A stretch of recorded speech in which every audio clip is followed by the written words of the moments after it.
শুভ সকাল। হ্যালো বন্ধুরা, তোমরা কেমন আছো? আশা করি ভালো আছো। তা তোমরা তো জানো আজকের আমি একটা ফটো স্ট্যাটাসে দিয়েছিলাম আমার বড় ছেলের আজকে হ্যাপি বার্থডে। তা ও রাত্রিবেলা যেখানে কাজ করে সেখানেও করবে। তা আমি তো ধরো সেখানে রাত্রিবেলায় যাব না। তা আমি যা করবে একটু দিনে মানে আজকে করে দেবো। তা তোমরা সাথে থাকো আর দেখতে থাকো, কেন এখন বলবো না কি কি করব। অবশ্যই ভিডিওর মাধ্যমে তোমাদের দেখাবো, অবশ্যই তোমরা দেখতে পাবে। আমার বড় ছেলের আজকে হ্যাপি বার্থডে। এ দেখো এখানে দুবলো তুলতে এসেছি, ধান দুবলো দেবো তার জন্য তুলতে এসেছি। আমার স্নান টান সব কমপ্লিট হয়ে গিয়েছে, ঠাকুর ঘরে পুজো দেওয়াও হয়ে গিয়েছে। আবার আমি তো বললাম দোকানে যাচ্ছি, দোকান থেকে সব জিনিসও আনা হয়ে গেছে, তোমাদের দেখাচ্ছি কী কী এনেছি।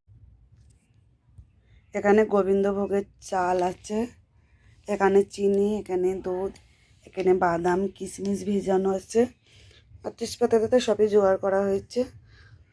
দেরি করছে কেন বলো তো, আমার ছেলে তো এখনও বাড়িতে আসেনি, ওই জন্য একটু দেরি করছে। যাবে সন্ধ্যের সময় আবার কাজে, তা বাড়িতে আসুক। স্নান টিনান করতে করতে আমার হয়ে যাবে ওইগুলো বানানো। তোমার দাদাভাইটাই সবাই বাড়িতে আসবে, আমার ছেলেটা সবাই না আসলে ভালো লাগে না বলো। আমার ছেলে অল্প একটু মাংস নিয়ে এসেছে, বললাম তো। আর এখনও পায়েস কিন্তু রান্না করিনি, এখনও দুপুরকে খাওয়ার মতন মাংস রান্নাটা করছে, আর বেগুন আলুর তরকারি করা হয়েছে। আমার পায়েস রান্না হয়ে গিয়েছে। দেখো কেন প্রদীপ সবই ধরানো হয়ে গিয়েছে। আর পায়েস এখানে দেওয়া হয়েছে, ধান দুবলো। বললাম তো আজকের কোনো রকম করে করব।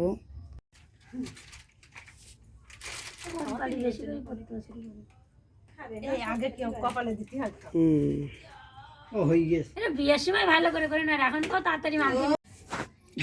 ওই সময় সাইকেল চালা আসছি, সাইকেল নিয়ে বেড়ে ও দেখলো আমি আসছি, সেই গিয়ে সামনের মাথায় দাঁড়াই দিলাম। তোর কাকারা করবেনি ভালো। সামনের মাথায় গিয়ে দাঁড়াই দিলাম। অল্প করে করেছিলাম, তা আমার ছেলে কোনো রকম পায়েসে একটু মুখে দিয়ে চলে গেল কাজে, দোকানে করবে ওখানে, তাহলে ওরা আমজাম করবে। তা দেখলে তো আমার যা এসেছিলো, আমার ভাসুরির মেয়ে আর নাতিদার ছিল, আর মেয়ে ছিল, আর পাশের বাড়ি এক বৌমা এসেছিলো। এই কজনরে কোনো রকম করেছি, মনটা খারাপ লাগছে বুঝতে তো পারছো। এই পর্যন্ত।